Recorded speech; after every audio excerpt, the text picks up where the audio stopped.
What is up, my lovely people? Welcome to the Bold Women Podcast. My name is Maria Weiler, and I am joined here with my dear friend, Maryl Wilson. Oh! What happened? Here I am. Here she is. And we have a real treat today for you all. But before... A treat indeed. A treat indeed. But first... Guess what? We're on social media. If you did not know that by now, this might be your first episode that you're listening to it. So, don't know where you're listening. But I could hear the thrill in your voice on that. Yeah, you know...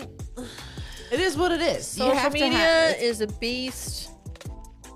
And, we're on it. We're on it.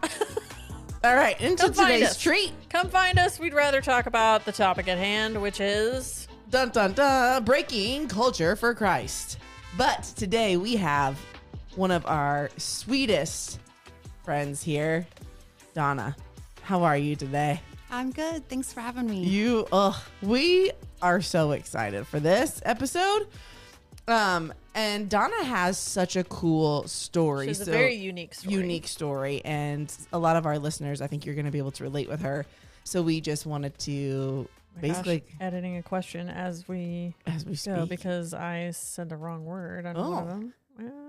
Save. All right. So let's just start off. So Dawna, if you would just give us a little bit of like, what was your faith background like in childhood? So we're going to kind of go through Dawna's story and just let you see how God was working in her life the whole time. But if you want to start there. Okay. Yeah, we're just chatting. Yeah. We went to church in spurts. Like my parents would go, they would get in kicks where they would go for weeks and weeks and then we'd stop. I remember my dad was in the Army, so we were stationed in Germany for a while. And I remember all the services we attended were interdenominational. So there was I got to experience Catholic Mass. Interesting. And they had, what are those, confessionals in the sanctuary? Yeah. And I remember the King James Version was the only Bible in our home ever read in any service I remember. Mm-hmm. So that when you were talking about the confessionals, the ones where I grew up, I always used to think that they were caskets on the side before I understood what they were. And I was like, why would people want to go in there? And then I realized what they were, and I was like, I would maybe design those a bit different. Before service, we'd go in there and we'd play. Yeah, same. But then when I realized, I was like, oh, this isn't where people... Yeah. Oh, don't do that. Yeah. Whoopsies. Anyways, okay, so the crazy part of Dawna's story is just later in life, Dawna became a practicing Buddhist. Mm-hmm. So this is kind of where the story starts to pick up and take a turn, if you would say. Read the question, if you will. So you wound up practicing Buddhism. So she goes off script, and it's basically like she kind of gets close to the question that's there, and then... But not identical. So, to read the question at hand, you wound up practicing Buddhism. Can you try to help you?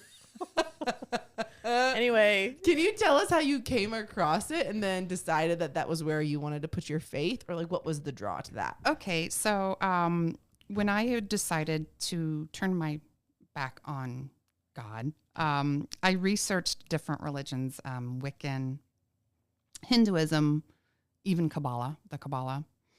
None of them felt right. There was just too many of this, too much of that, not enough of this. Mm-hmm. And interestingly enough, I attended a Lollapalooza music festival concert. Uh-huh. You went to Lolla? Yes, I did. Oh, okay.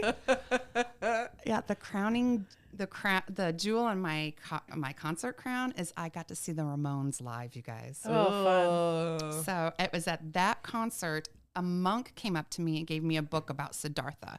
And Siddhartha... later on, after meditation and stuff, became Buddha. And he gave me this book on Siddhartha. And what attracted me to it was it said attachment leads to suffering. And at that point in my life, I was suffering. I felt like I was in so much pain. I was suffering so much. And I wanted to unattach myself to the people I had attached myself to. So that I would ease that pain I was feeling. Mm-hmm. Okay, yes. I vaguely remember just kind of like skimming over information on Buddhism myself too. Just Just being curious. I think we also talked about, I don't know if it was like in another class or something like that I took, or if it was even discussed in church somewhere at some point where we just talked about other religions. But anyway, and I remember the detachment thing, which makes total sense as to like some of their practices. But I guess that would lead me to our next question, which is, what sorts of things are involved in the practice of Buddhism? And then how did you like incorporate that into your day-to-day life? Because as you said, it's about detaching. So I'm curious to know. Yeah. And I didn't realize that was like such a piece of it. Yeah. Yes. That's crazy. There's the 5 precepts of Buddhism. It's a moral code that includes abstaining from killing, stealing, sexual misconduct, intoxicants, and speaking truthfully is what they encourage. When you follow these precepts, they will lead you to wisdom, compassion, and enlightenment. Okay. And then there are 4 noble truths, which is the source of all Buddhist teachings, which guide people on how to deal with suffering. So, and those are the truth of suffering, the truth of the cause of suffering, and the truth of the pain that leads to the end of suffering. So it's a lot of inner reflection and examining your relationship with people. Wow. Okay. All right. Did that ever feel like it would never end? I don't know if that's the way to put it, because I just feel like it would. It does. It feels like it's never ending because you are constantly keeping people at arm's length because you don't want to be attached to anybody and you don't want to be hurt. So it's you're constantly on guard. And then I'm sure people are familiar with the concept of karma. Yeah. It's an individual's intentional actions that lead to some sort of effect or consequences. And in some Buddhist belief, there is something called a karmic quilt. So what you do in this life is going on into the next life. So it's almost like wearing a coat into your next life, a blanket, a quilt. And if you have done things really bad, you carry that into your next incarnation. Oh. So reincarnation is a part of that. Yes, reincarnation is a part of that. And the ultimate goal is enlightenment, which you're not reincarnated anymore. It's the ultimate enlightenment. You are at one with the universe, with everything. Do they claim that anybody's reached that? Buddha, like Buddha him in and of himself. Mm-hmm. Okay. And then, how did I incorporate these into my daily life? I meditated a lot, and that was a lot of the inner reflection to keep people at a distance. Life in moderation. I wasn't that good of a Buddhist because I did like to drink, so I partook in intoxicants, but I didn't overindulge because of life in moderation.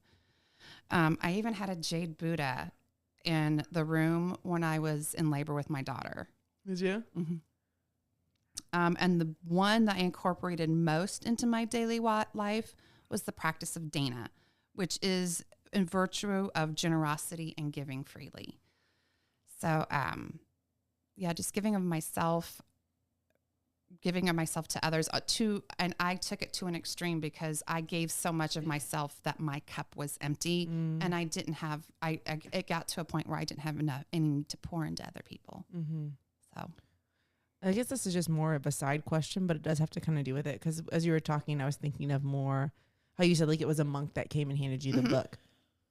So in paralleling, would monks be very similar to like the Catholic faith, nuns and and I guess monks? They're called monks too. Yeah. Like it just like parallel basically. Yeah. That type of. Yeah. Okay. Okay. So I was thinking of something. This is what was making me think of the detachment. So just random fact and thing that I'm going to throw in here about Buddhist traditions.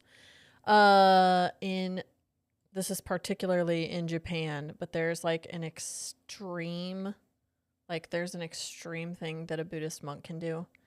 And I'm definitely going to butcher this because this is a Japanese word, right? So bear with me. And you are not Japanese. I am so far from it. It's called Sokushinbutsu, which is Sokushinbutsu.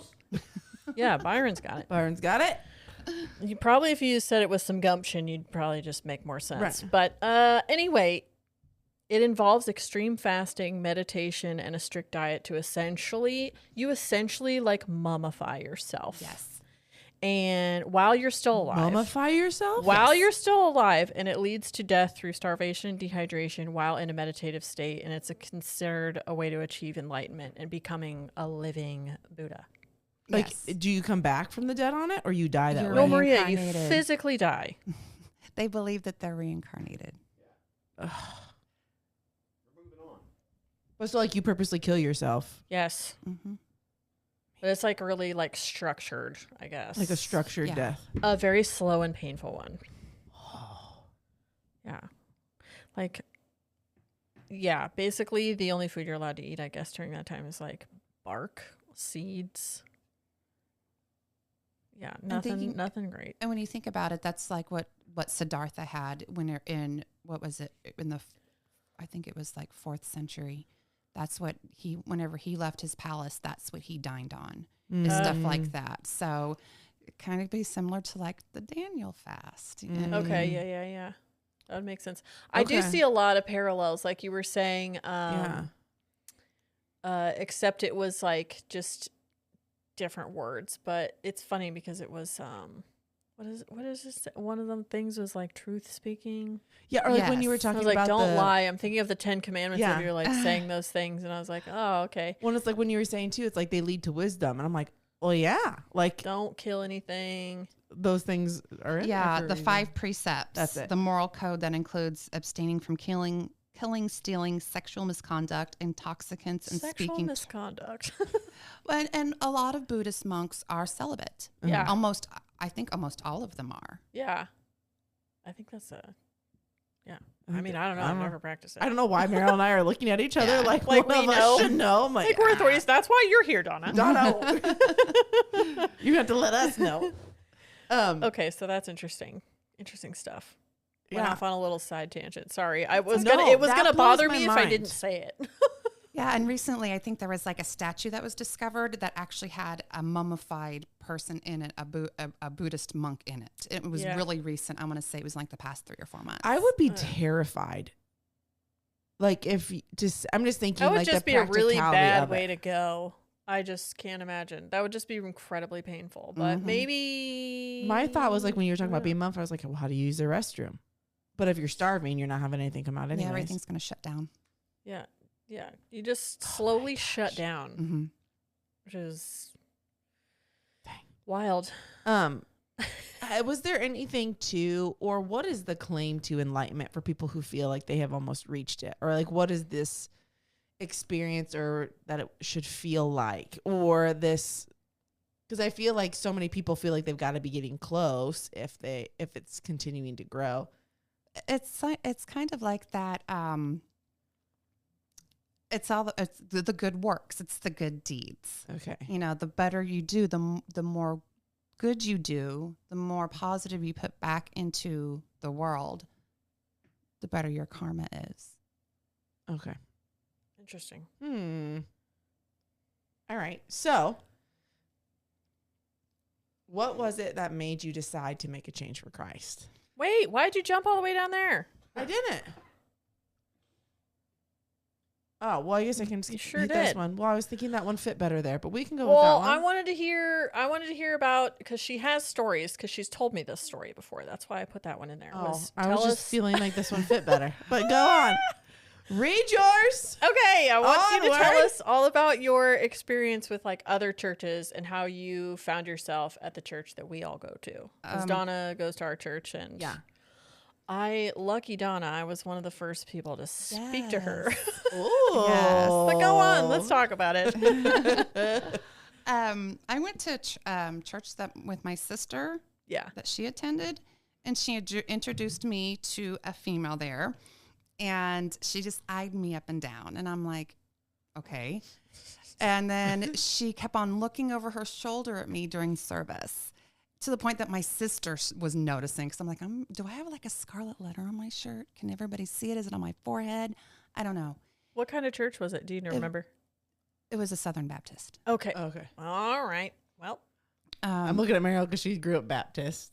First Baptist. I don't even know the difference between the two, but Byron and I bumping fists. And my sister is like, she leans over and she finally goes, "What did you do?" And I'm like, "I don't know." Right, like I just walked in here. I just walked in here, and I just got very, I don't know, she was just not very kind to me at all, not very open, not very receptive. And the strange thing is, it's a funny story, but I literally went home after service and I Googled non-denominational churches near me. And ours popped up. Ours popped up. It was the first one. I was like, oh, it's right down the street from my house practically. Boom. And that was it. Okay. Yeah. And then you talked to this one over here? Yeah, I talked to Maryl. I still kind of feel sorry for you. You feel sorry for me? Yes. I feel sorry for you. Like, What- I'm what shocked was that you this continue first- to go to our church, and I was the first What was person the you first talked to. interaction? When she said I was like a feral cat, I was like, I love this girl. I love this woman so much. Okay, well, before I came over to talk to you, because she just went to like the back row and sat down or whatever, and it was like before church had really started or anything like that, like the worship set hadn't started or anything. But our friend D'Lo came over to me and she was like, "Hey Maryl, I need you to do something." And I was like, "Oh, okay, cool. What, D'Lo?" And don't ever say that to her, by the way, if you are someone who is not inclined to just approaching strangers. So that was a lesson that I learned from D'Lo. Thank you so much. But also it was a good thing. It ended up being a great thing. But she goes, "Hey, there's a new face and she's sitting right over there. You need to go talk to her." And I was like, and she's like, "Get over there and talk to her." And I was like, because I was going to be like, "I'm busy. I got to go do something."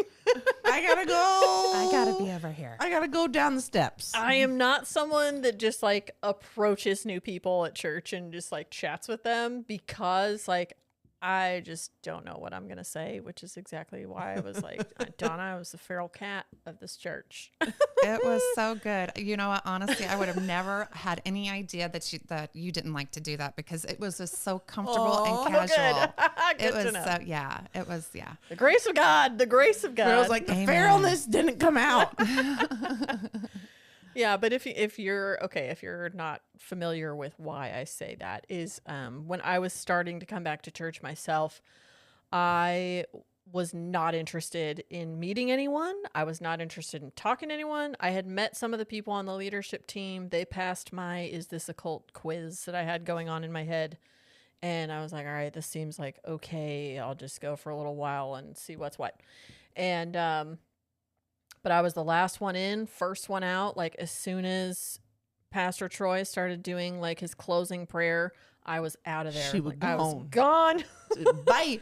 Yeah, and I wanted nothing to do with people. And it wasn't that I didn't think anybody was nice or anything like that. It was just like I don't know. I could tell I was in a really delicate space, and it was just like I just need to focus on like reintroducing myself to Christ, and like just really need to do that for a while.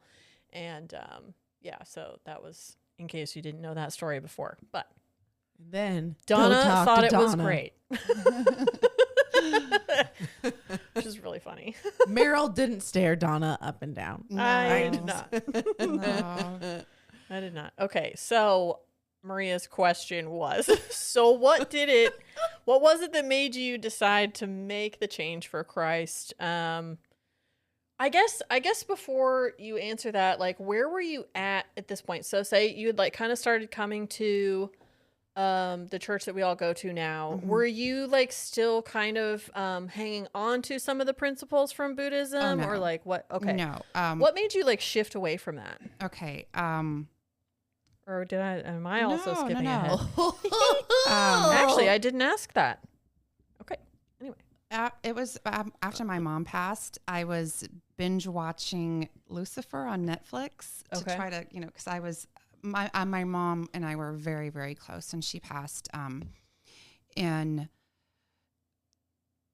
October of 2019. She was diagnosed with small B cell non-splenectic marginal zone lymphoma. It's a mouthful. Gosh. Okay. And her hemoglobin levels, which for a woman who isn't having a baby is supposed to be between 12 and 14, and she had something called autoimmune hemolytic anemia, and her hemoglobin levels were like 5, 6, 7. Oh, very low. So she was having blood transfusions and stuff. And when they diagnosed her in late October, and she was in and out of the hospital, there was at one point when her hemoglobin tanked so suddenly, she actually had a seizure. Oh, gosh. Oh, wow. And she had chemotherapy. And in February of 2020, they decided to remove her spleen. They're like, this will take care of it. This will take care of it. She'll be great after this. Didn't. It was not great. It was not great. In March of 2020, at the end, right, whenever COVID put pause on the world, Mom contracted it right away. And she was in the hospital for about 2 weeks. And so during that 2 weeks, she couldn't go to chemotherapy. And it made her, because the chemotherapy and the COVID made her so weak, she went to inpatient skilled rehab, excuse me. Her hemoglobin was still 5, 6. Jeez. So they readmitted her to the hospital in early May of 2020. On May 21st, my sister's birthday, they told her there was nothing more they could do for her. On May 22nd, she had made her decision that she was going to stop. She didn't want to take meds anymore, and she didn't want to eat anymore. She decided she wanted to go home. So May 23rd, the nurses called me and my sister, and again, this is right in the middle of COVID. They were like, "Your mom's made her decision. We need you to come up here." And visitor restrictions were what they were. They bent so many rules for me and my sister. They were just so wonderful. So the 24th was a Sunday, and we stayed all day with her, and we just talked over her about this and that, and silly things. About 11 o'clock that night, we decided to go home. We're like, we're just staring at Mom right now. Oh, my last words to my mom, they were, they were trying to get her comfortable, and she grimaced. And I was like, "Mom, you want some water?" And she shook her head, yes. And I put the straw to her lips, and she took a sip. And I was like, "Mom, do you wish this was tequila?" And she shook her head, yes. But that was my last thing I said to my mom was, "Do you wish this was tequila?" Oh my gosh. So 6:03, May 25th of 2020, my mom passed. And me and my sister weren't there. But she did it on her own terms. She always did stuff to protect us. So when me and my sister were saying goodbye to Mom, I remember we were getting ready to walk out. And something like came over me. I don't even remember the thought even popping into my head. But I turned around and I walked back to Mom's bed and I go, "Mom, I'll see you later." And in Buddhism, that wouldn't be a thing. That wouldn't be a thing. If your aunt so-and-so is a stinker in life, she's not going to come back as a skunk, You don't know. And I was like, man, what was that? And my sister just like, you know, you're not going to see her, Dawna. Ouch. So, and then, so I started, like I said, I was miserable. I was crushed. I was broken, and I was brought to my knees like I've never been before, because I wasn't ready to lose my mom. You know, she was so young. You know, she was 66. Yeah. Jeez. That's not old at all. And she had so much, you know, she had so much ahead of her, you know. But during, like I said, I was binge watching Lucifer on Netflix. And I would watch it and be like, man, is this really in the Bible? Is this in the Bible? Is that dude in the Bible? So I started Googling my answers. Of course, you know, I was just Googling them. Yeah. And I shared my questions with my work bestie, Tiffany. And she's like, I got a book you need to read. It's called Letters from a Skeptic by Greg Boyd. Okay. And it was correspondences between him and his dad. His dad had walked away from his faith. And it's the questions like, why do bad things happen to good people? If God was real, why doesn't he write it in the sky? Mm-hmm. And I'm like, all these questions that I had. And the book is so, so well written. It literally is their letters between a father and a son. And it was so good. And I feel like I needed that too. And so after I was done reading that, I was like, okay, all right. And then she goes, got another book for you. You need to read A Case for Christ. And I was like, nope. And she's like, yes. It's a good friend. So right? You should. When I was reading A Case for Christ, my sister and I had my mom's mom, my mama, she passed. And so we were driving back, and she said something along the lines of, you know, Dawna, she goes, the way you are, she goes, I know that you could lead people to Christ. And I was like, I asked her just recently, I was like, do you remember saying that? And she goes, yeah. And I remember the dirty look you gave me. But I was like, And I was like, at this point, I hadn't told her what I had started that I was reading. I hadn't told her, I hadn't shared with her anything, because I was still like, I'm going to be the one to prove this wrong. Yeah. I'm going to live my life, my Famous way. last words. Yeah, Right. I was doing I won't ever be that kind of Right? Christian or anything like that. So, and then the book that like really like, okay, so I was at a case for Christ, A Case for Faith. And there was another book I read, I can't remember what it was, but the one that like really like hooked me was called How Could a Loving God?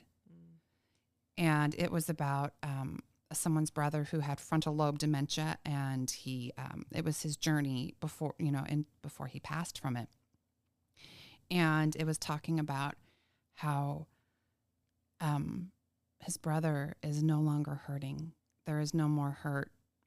He is whole. And he's in the arms of his Savior. And that's what helped me with my mom. Because I knew she was in the arms, because Mom was a believer. And she was in the arms of her Savior. So. Wow. I love that. Would you say, or do you have a moment, like, so I know you have that moment where it's like, okay, there's that, but do you have a moment where you felt like you understood what God was doing in you in this like moment of like, okay, now I believe this? Absolutely. I felt like I felt like that hunger and that thirst that nothing could quench, but what I felt like I couldn't get my hands on enough. You know, I wanted to read more. I wanted to learn more. I wanted to do more. And I just felt like I couldn't get enough. It was a literal, and I just felt like this, like warmth and light. It was like literally scales falling off my eyes. So, which is exactly what happened to Paul, Fancy that. as it turns out. Fancy, that's what it says. So, okay, help me understand this a little bit, because obviously, I've never practiced Buddhism. So do they have like weekly like meetings like you would like church? I mean, did you just like kind of, or is it more like you practice from your home? And I mean, like, is there a sense of community within that? Or, because I know that there are some people, like I know some people that practiced Buddhism, but I never really asked them a lot about it because a lot of it was really like familial. Like it was more like family stuff that was going on. So I don't really know a ton in terms of like, was it structured like Western church where they have like regular gatherings or whatever? And then, you know, how did you decide like, oh, I'm going to quit going to, or quit doing whatever? I didn't really attend anything official. They do have like Buddhist centers here in the Kansas City area. Yeah. But I never really went to anything like that. I did have another friend who was Buddhist, and she and I talked a lot about it. Okay. But I never really went to like a temple or anything. Okay. So you were just ascribing to like all of the practices and sort of just doing that within your own space. Yep. And that's exactly, you use my exact phrase. I used to tell people I subscribe to the Buddhist faith. Well, got it. Okay, so she canceled that subscription. She said, I no longer would like this. Sorry about it. Unsubscribe from all emails. Okay. Why? I do not wish to receive any more communications. Okay, a lot of people today are involved in like this religion of self. Basically, there's a slogan of saying, I'm living my truth. Also known as a nihilistic that's very lifestyle. Good word. Yes? Yeah. Well, and you kind of mentioned it in your... Is it nihilism? I think it's nihilism. Yeah. Okay. I don't know why I always... Sorry, I keep cutting you off. I always get that mixed up between... with hedonism for some reason, but it's not anything. They're not the same. They are not. You're like that. It's just whenever I want to say nihilism, I feel like I want to say hedonism, and then I'm like, well, now I got to Google it to just double check. So while she's Googling, what's just your thoughts on, because I feel like even listening to you talk about the Buddhist faith, it does seem very like that a little bit more like self-centric, like how you're saying too, it's like, it's like keeping people at arm's distance. This is like, it's just for me, everything's. So even in this idea of like this religion or living my truth, as you hear that all around right now, what's your thoughts on that? Yeah, that's a good question. When you live your truth, that truth is ever changing because it's the foundation they're building it on is shaky, and it's usually in your emotions, boredom, happiness, anger. So your truth can be forever shifting. So since feelings are temporary, is your truth temporary as well? Ooh. Oh, snap. Philosopher Dawna. That's great. That'll get you thinking. If you're not a believer listening to this, that is an excellent question for you to ponder. It also gets me thinking, even as a believer, of like moments where it's like, where your feelings just scream everything. And then it's like, no, there's a reason why we build our life on the foundation of the Word of God. Because it's like, with that being true, like when our feelings, it's like we make our feelings line up to like the concreteness of having scripture like that. The look on Meryl's face. I'm disappointed because nihilism is not what I was trying to say. Oh. Because nihilism is the belief that all values are baseless and nothing can be known or communicated. Oh. It's associated with extreme pessimism and a radical skepticism that condemns existence. So a true nihilist believes in nothing. They don't have any loyalties and no purpose other than perhaps an impulse to destroy. Whereas hedonism is the belief that pleasure is the most important thing in life, and they seek pleasure, gratification, and self-indulgence. For example, someone uses drugs and has reckless sex without regard for others' feelings is living a hedonistic lifestyle, which I think is more in line with this religion of self that you were talking about. That living my truth. Because that's all people want to talk about anymore is themselves. Yeah. Very self-interested. Well, how does this make me feel? It doesn't hurt me. Doesn't hurt other people. At least I'm going to tell myself that. Or I don't think it does, but it actually is like crushing people inside. Yeah. Okay. So I love that your sister said, hey, you could be a leader to lead people to Christ. Because I'm like looking at you. I'm like, oh, yes. I love that your sister had the boldness to say you're not. Gonna see your... Yeah, she was like, Like, she literally honestly, was like, no, I know that's you're not. a weird thing to say, but at the same time, it's like, props to your sister for being bold enough to say that. And you know what? It's like, that's only something a sister could say. Yeah, my sister's Because amazing. sometimes, it's family members can either say things to just either really rub you the wrong way, or they will say things to like kick you in the face, but also in the absolute right way. Absolutely. And it's out of like dear, dear love. Like, Yeah. and it's, it's not, that relationship's not going anywhere. Or it's like, I'm in this spot Right. because I love you. Right. And I want to tell you this. I love that she said that because honestly, I mean, just the way that you were describing it, like, makes me think that really just sent you thinking. Like, It was one. Yeah. yeah, It was one that would of be a them. tough pill to swallow to have to hear that and be like, wait a minute. So what would you say to those who, in light of the way your life has changed and the light of how she was saying that to you, what would you say to those who are beginning their faith journey? Ask a lot of questions and be very patient with yourself. Read. Don't be afraid to walk into a service by yourself. I promise you the building will not come crumbling down around your shoulders. It didn't happen to me. Didn't happen to me either. I hear so many people say too, if I walk in, the building's going to catch on fire or I'm going to light up on fire. No, you will not. Like if I can just to go along with that, because I've heard people say that too. It's like, I'm going to catch fire if I step into a church. No, you won't. Like, I know you joke about it, but I think that there's part of like, there's this piece where. And the funny thing about that is there were literal demons in church with was it the Pharisees? And what's the story? Because it was Jesus in there. And he was preaching. What story is that? Oh my gosh. Off I go on my little search.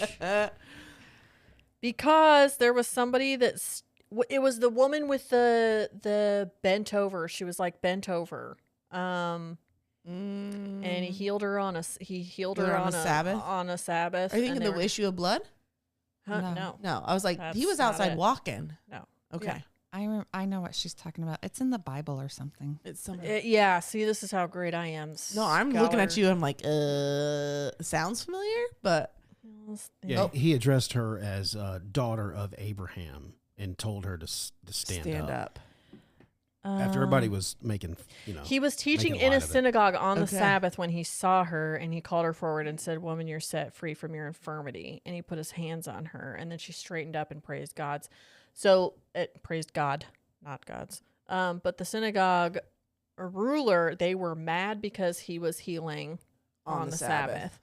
And then Jesus' response was basically like, "You hypocrites, don't each of you on the Sabbath like untie your ox or donkey from the stall and lead it out to give it water? Yeah, I remember this part. Then should not this woman, the daughter of Abraham, who Satan has kept bound for 18 long years, be set free on the Sabbath from what bound her?" And so I say that to say it's like, I heard a message that was on this story, and they were basically like, the people that were standing up and, saying that and all that. It's like those are people who very likely could have been under like the influence of demonic, like oppression-ish type things. Yeah. Yeah. And I mean, there was other stuff that was happening like while he was in church. I think there was another scenario where did he tell someone to like be quiet or something like that? I don't remember.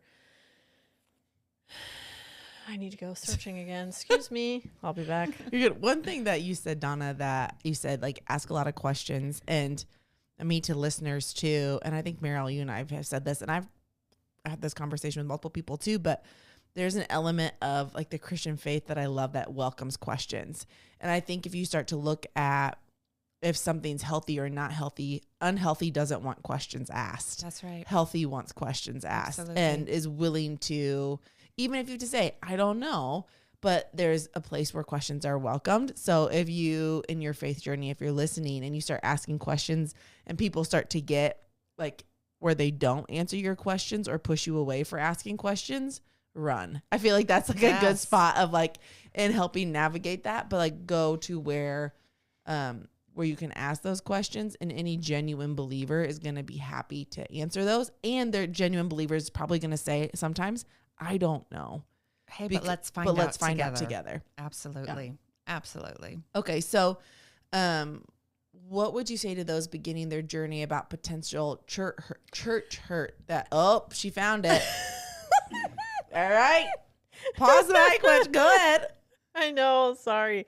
It was the, because I noticed also we don't have any scripture on here, but Luke 4, verse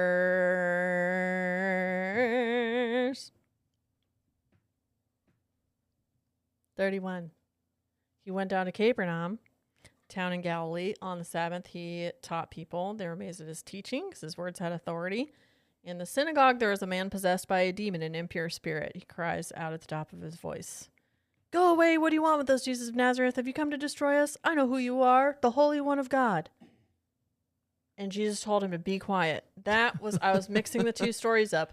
But hey, look at that. Demons were present in church. Yeah. So I promise you that no amount of sin or evil doing that you have done will cause you to set yourself on fire the moment you step into a church. Right. That's all I have to say. That was very long-winded. I should have come prepared. I should have come prepared. She found it. But I did find it thanks to the internet. So put that in your pipe and smoke it. With the windows down. That's a little joke I took from The Marvelous Mrs. Maisel. But anyway. Love it. Whoa. All right. Moving on. No, go ahead. I don't have anything else. I was just going to say. Well, I think.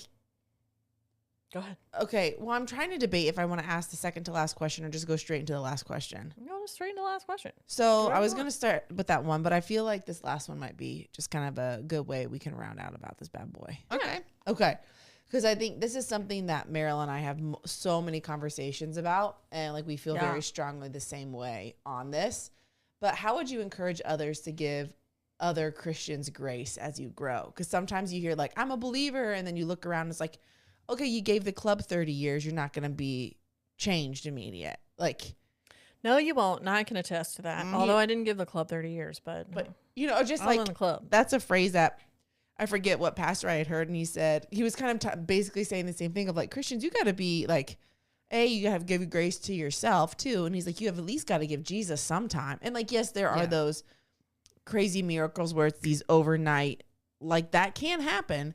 But how would you, a lot is more of a, God, he works in process so much. So yeah, how would you encourage others to give other Christians grace as you grow?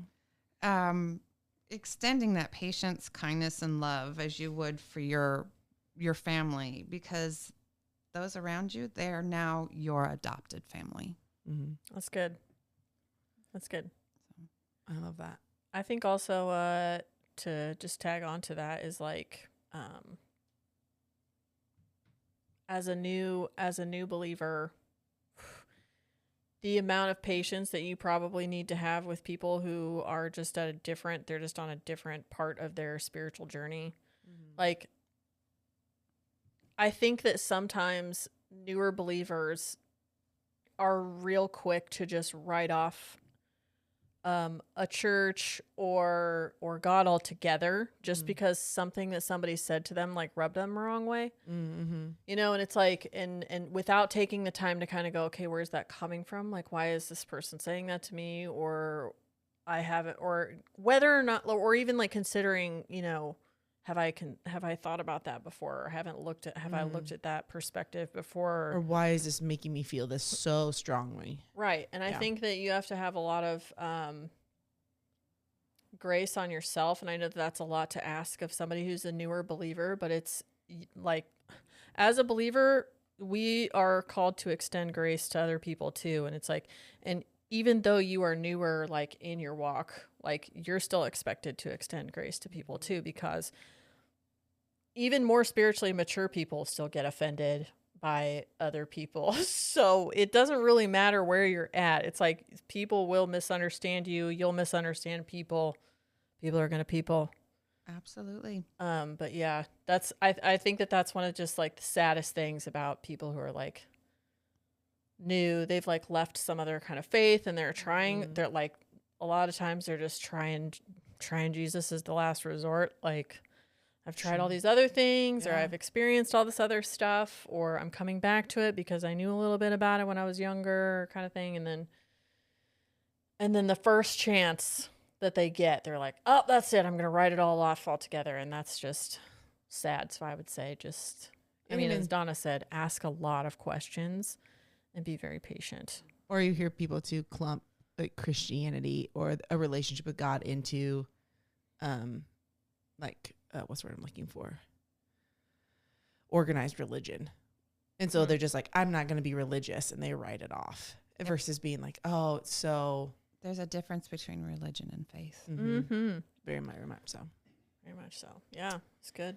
Dawna, do you have any last thoughts for our listeners about your journey or one last little thing, you know, Let's hear it. Humans becoming are going to hurt you, and they have hurt you. But what can you learn from it? You unpack it, you feel it, process it, and learn from it.